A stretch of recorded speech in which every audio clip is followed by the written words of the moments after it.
the truth.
Handle the truth.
Want to put up some images of Sigma Octantis viewed from Sydney with some time-lapse photography. We'll be checking out some different angles of where these photos are taken from. Okay, this one here is taken from the western side of the bridge and the north side of the harbour. And as you can see, we're looking underneath there at the Sydney Opera House, and Sigma Octantis is above it and a bit to the right. Okay, this one here, we're still on the west side of the bridge, north side of the harbour, but we're further up the harbour on the west side, looking at Sigma Octantis. Now this one here gets me. Now we're on the east side of the bridge, on the north side of the harbour, looking directly over at the Opera House, with Sigma Octantis above and to the right of the Opera House. Now the angle of that is almost 90 degrees from this shot here. There's definitely some weird angles going on. Sigma Octantis, what's your angle? Yeah, it seems to be turning up in all sorts of spots. Point the camera here and there it is. Point the camera there and there it is. Righto, so we're on Google Earth in Sydney. There's the Harbour Bridge and there's the Opera House. Right, so there's north here. East would be over here on the compass, so we're looking roughly about northeast from the position I'm in here in Sydney, looking at the Opera House. There's the little part of the Opera House at the back there. Take note of that. Alright, this next image I'm putting up has got to be the nail in the coffin for Sigma Octantis. How can it be? Sigma Octantis in the northeast? Or are we looking at Polaris? Because we're looking more north than we are south here. If that were Polaris, we are in trouble anyway. Because we shouldn't be seeing that from Sydney, according to you guys. For example, this is from Malaysia, trying to look at Polaris. And because Malaysia is a little bit up on the equator, you're gonna see that is Polaris, you know, right there in the middle of the screen, and you're gonna look it, you know, like it's in front of you, because it's so far away that everything is up in the sky is gonna trying to reach the horizon line. So when you see the stars above the equator and you pointing to the North Star, you can see clearly these tunnel effects based on perspective. And I mean, for example, if I draw here, if I trying to replicate the same kind of perspective, you can see here this will be Polaris based on this real image, you know. So if I indeed at this right moment, if you are going to move the camera, you're gonna have this kind of tunnel effects, you know, that if you are going to able to look up the southern hemisphere, you're gonna have the same but inverted, because it's this kind of tunnel effects that you can maybe see better, you know, here. Let me just point in this situation. You are looking like this. Yes, Bob, sorry. I was just saying, and Malaysia is about 4 degrees north latitude, so it's just barely above the equator. Exactly. I have here, if this is Malaysia right here, and this is the equator, so you are looking really a long way to look these stars, but you have that kind of tunnel. So if you compare with these situations in the real life, you know that the light is bending. We live in this kind of atmospheric conditions that mimic like a little dome. You're gonna see, if you're looking straight to the north, you're gonna have the clockwise effects, and if you're looking in the other direction, because it's forming this kind of tunnel, you're gonna have the opposite rotation. And I think everyone see the P-Brain videos, like this guy make a real good job, but you can determine that phenomena happen in the real life because you have the crepuscular and anti-crepuscular rays. So that are tiny things based on real life that telling you, okay, this light phenomena happened in the real life. It's not just based on, you know, some kind of imaginary thing, or, you know, maybe, no, sometimes are crepuscular eva, sometimes not. No, that is what is happening in the real life. So we have that kind of situation. So if you are looking at that kind of perspective, you're gonna have this kind of phenomena. Whatever you are, it's not just because you are, you know, in the equator. It's whatever you're looking far away in the horizon. When you are, for example, more on the north, in the center, you're gonna have this kind of view, which you know, where is you look in this kind of behavior based, for example, in Polaris, and that is like if you are looking, you know, come closer to the south, you're gonna see this kind of behavior. This is from a camera from Antarctica. When you see this kind of picture, no one can believe that this camera is able to see the equator, the North Pole, and the South Pole in the same image, because this this camera, it's you know, in a really small part of the Earth. So that you have that the camera with the lights, with the bending lights, and that kind of stuff behave in this way. It's why this kind of this type of time lapse, you can, everyone that make this kind of time lapse always see this kind of behave of the light, no matter where they took this kind of image. And when you're trying to search something about the southern constellations, the official, sorry for the advance going forward, they tell us that no, you know, it's like an imaginary point. That is why all the things are based on the crux, southern crux, not on Octantis, for example, to, you know, to line up the things in the southern hemisphere. And it has a lot of course, of, you know, things with occultists, Jesuits, all the names here in Argentina, all the stars, and, you know, all the time they are totally present. But for me, it's something, you know, when you ask, for example, how to find the celestial pole, they talking about there is no any bright stars that make the same behavior as the North stars.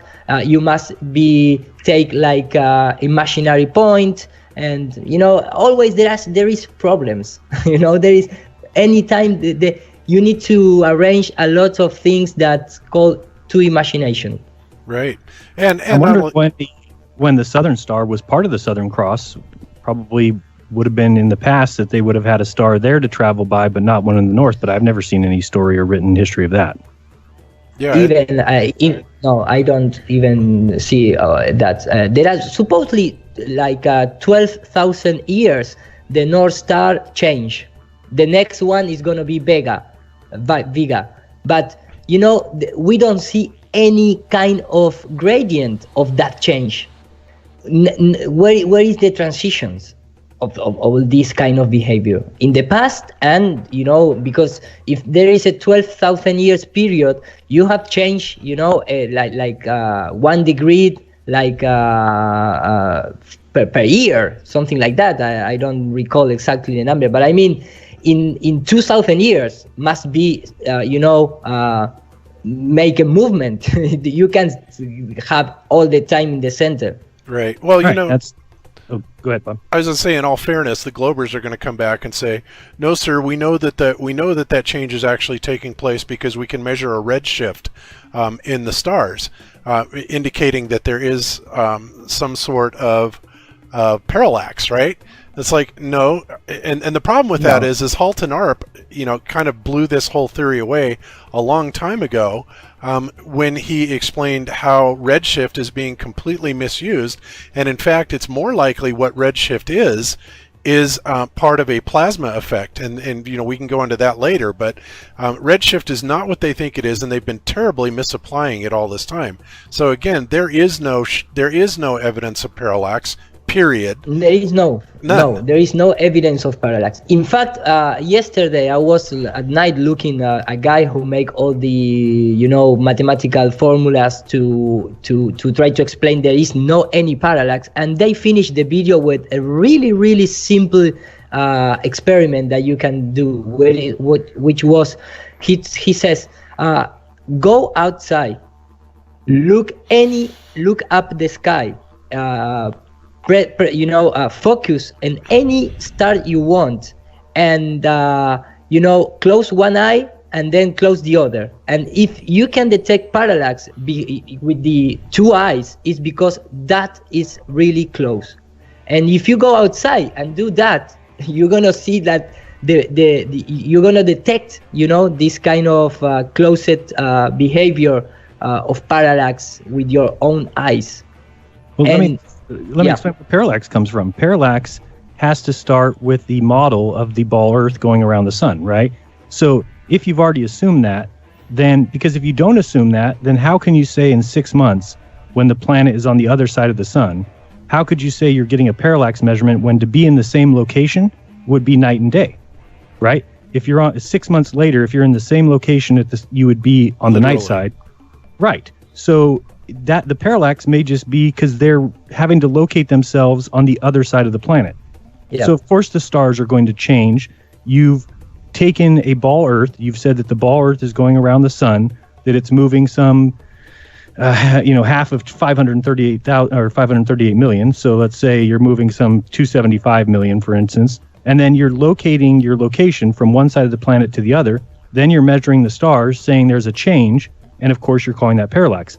But you have to start with the premise that the Earth is a ball moving around the sun. And then, of course, by necessity, you have to have parallax. Otherwise, you're on the same side of the Earth, which means you're in the daylight. How would you see stars? Exactly, and the fact that the Milky Way show us that doesn't happen. I mean, all the time you can see the Milky Way. And if you are 6 months later on the other side of the sun, pointing against that the first 6 months, why we see the same Milky Way? Exactly. Yeah, there's a lot of problems with that, needless to say. Here is how the star field would look if we removed the atmosphere. The place is Canary Island, Spain. The lens that I used here has a 122-degree field of view, and as you can see, the stars never set because they are too high for perspective to make them rise or set. Their altitude now is about 4,000 miles. This number is fairly accurate and matches the rise and set times shown in the programs such as Stellarium. Now I am going to play the same video, but with the atmosphere or atmosphere added. As you can see, the video has changed completely and the star trails look exactly like the original picture. Here is the original taken on March 15th, 2015.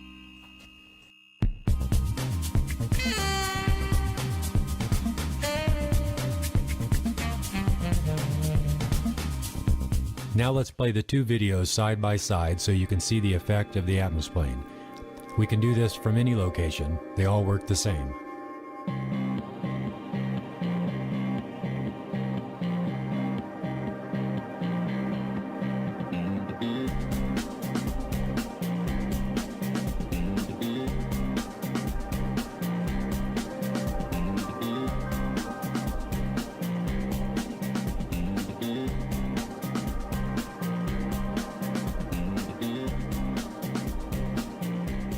And here is another test in France. Look at it carefully and compare it with the original, and let us know if we're doing anything wrong.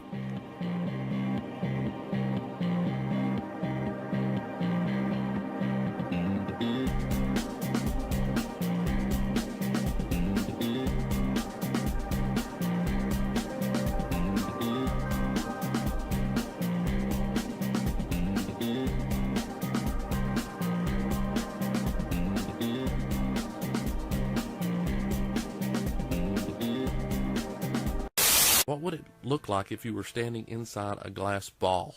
And he put together this computer simulation of what it would look like. And if you see on your screen here, the little ball on the left with the lines there, the red lines, the gray ball, this shows your position within the glass ball. The one on the right shows what you would see. and you would see a pattern of a circle to your right, and then as you sweep toward the left, it begins to straighten out, and the farther left you go here in these next two shots, you see the farther left you look, you see more and more that you're going toward a circle on both sides, to your right and to your left. Now, an even more recent video, a guy took a glass, like a little glass bowl, and he held it up against a picture of star trails, and he looked through it, and what did he find? Well, the picture on the right is his photograph that he took through the glass bowl, and the one on the left is an actual star trail. You see the similarities, folks. When you look through a glass, it warps the image in such a way that that's exactly what we see in the sky today. Exactly. So this is absolutely incredible. A genius idea here. Just take a glass bowl. What's it look like? You're looking through that thing, it warps it a certain way, just like you're looking through water. Water warps things when you try to look through it. A glass dome does the exact same thing. Now, this perspective answers a huge portion of our problem. The idea of perspective, how does that work? And then just understanding that we're looking through a glass dome, this answers a huge part of our dilemma.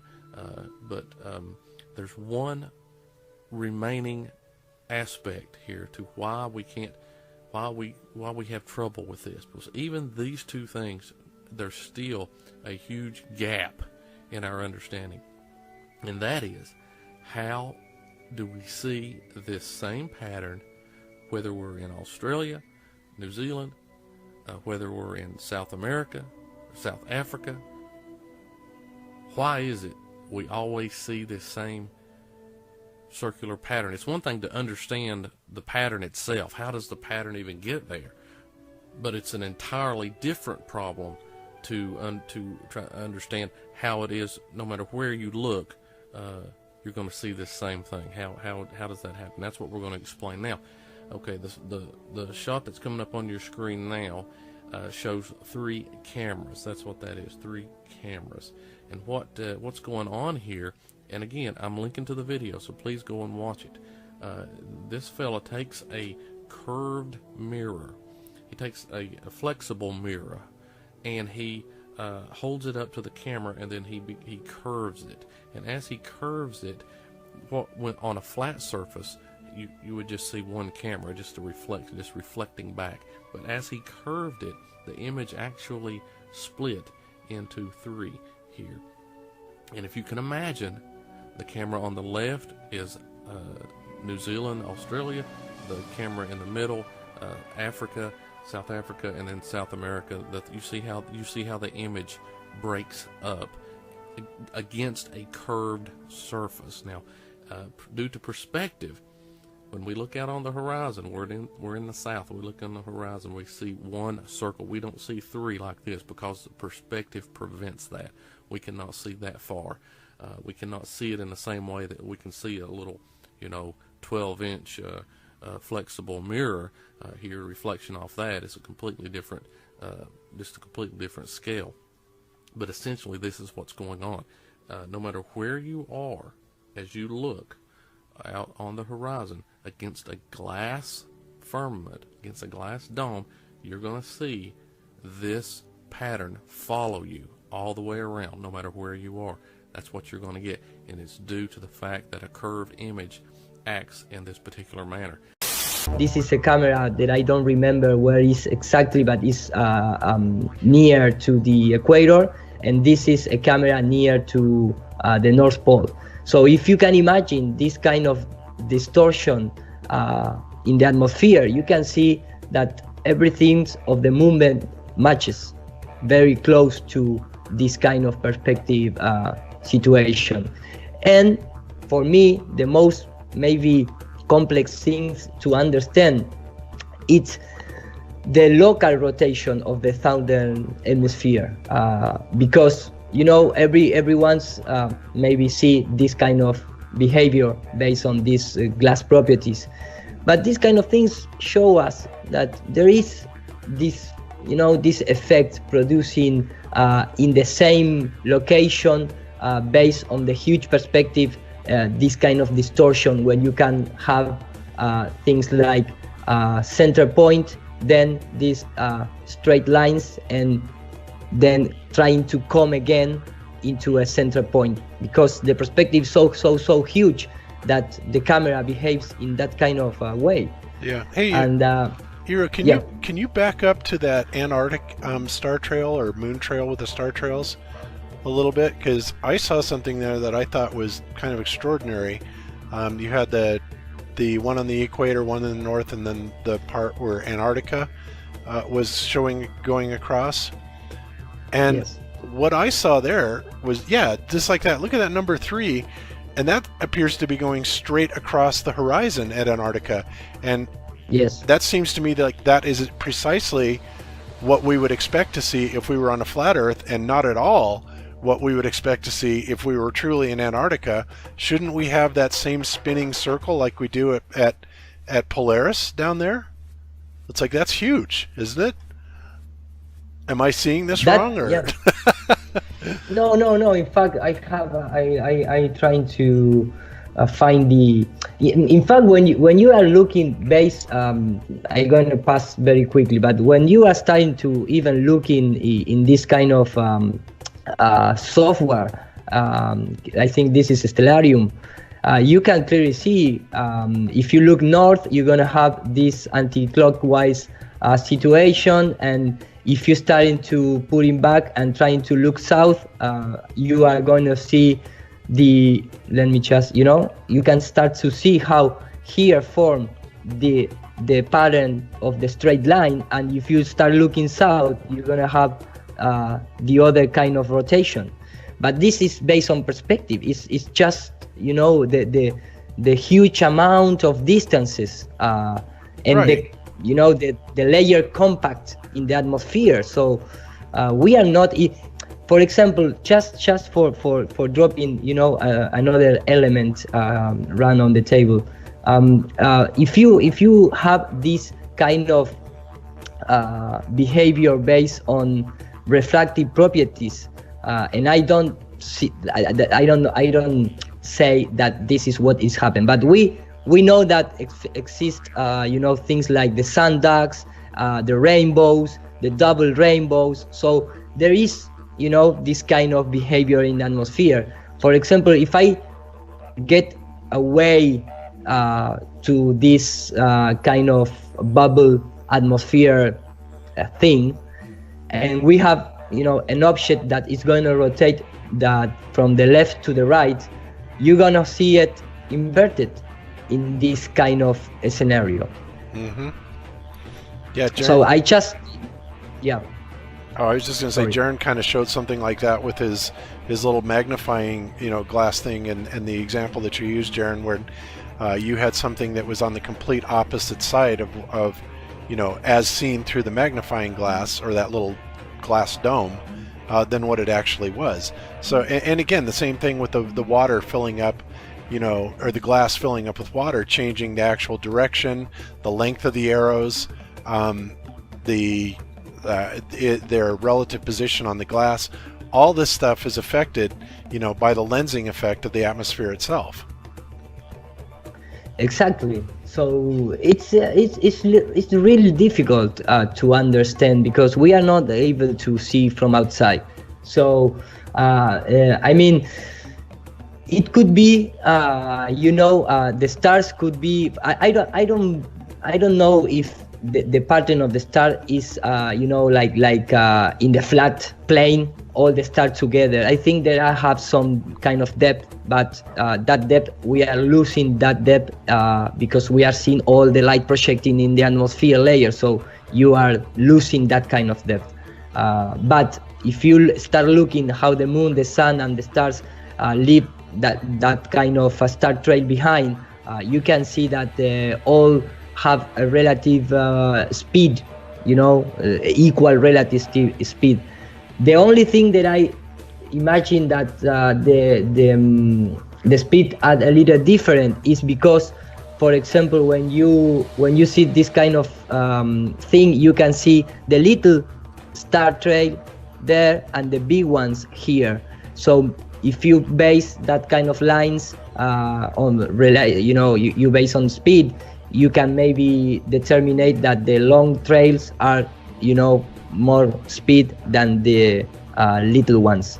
But it's, for me, it's a really complex topic, the thing of the star, because if you are not able to see from outside, it's gonna be really difficult to understand. But that's my thought about that.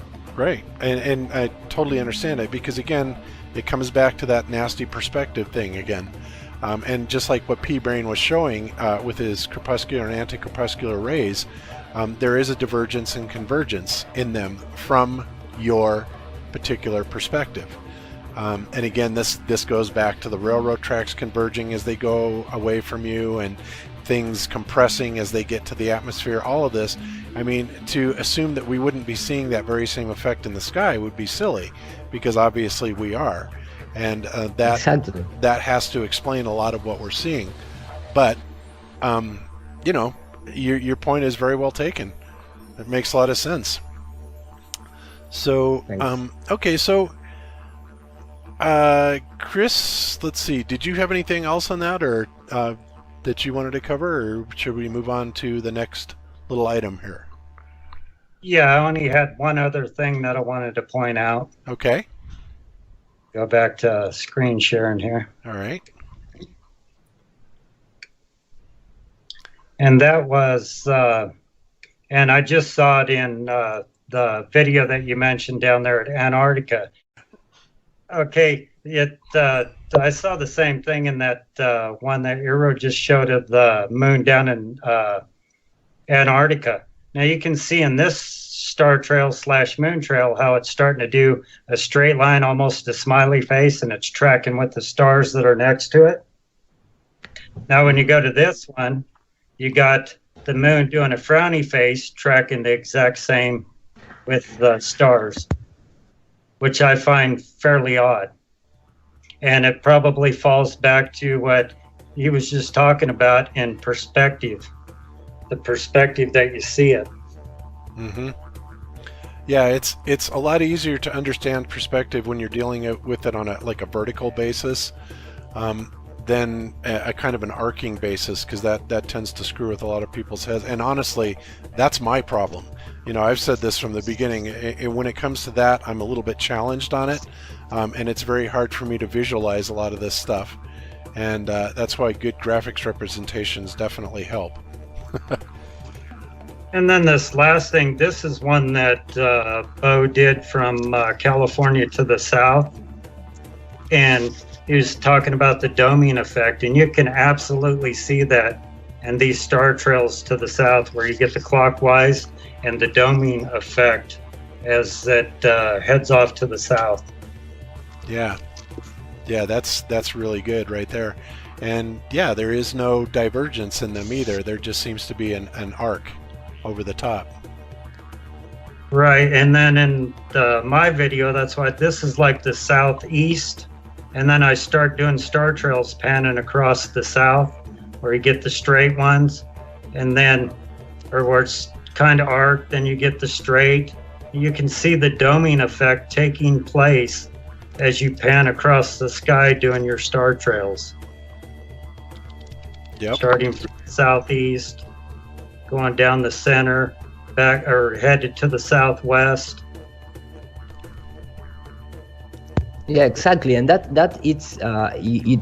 happen in any place that you look north, you look south, you look west. So it's based on that kind of range of view that any optical device have. Yep, very much. And then the only last thing that I wanted to talk about was when I did this experiment where when I got this effect, these were in that dome. I had to have the camera almost extremely up against the lights, pointing directly straight across the lights to get them to arc and bend like this. So when you start getting that doming effect, as you're looking out to the south, that, in my speculation, tells me that those stars aren't very far away. Yeah, I would tend to agree with you on that. They certainly, they couldn't be really. And there's so many little bits of evidence that kind of point that way to me also. Not the least of which is how they seem to dissipate as the observer goes higher and higher and higher. And even though we weren't able to successfully get them to completely disappear, well, on ours we lost the balloon, but on other people that have done it, you do see a very distinct decrease in luminosity as that balloon goes higher and higher and higher, and the atmosphere becomes less of a factor, to the point where I believe, maybe if you get 100,000, maybe a little bit over, that they're just going to disappear from sight altogether, much like what a lot of people are saying is going on with the sun, that it cannot be observed in space because it requires something to diffuse or diffract that light. Exactly. Yep. So, it's always been kind of my position that without the atmosphere, you wouldn't be able to see any of these energetic manifestations. And I think those energies become manifest from those points of light up in the sky that we are seeing and calling the stars. But those points of light, we would never be able to see that energy were it not for the energy from them becoming manifest as light, because of the characteristics of the atmosphere, like possibly the noble gases, becoming illuminated or fluorescing from these points of light going through it. And this, of course, I've stated before, is my belief of what's going on with the sun as well.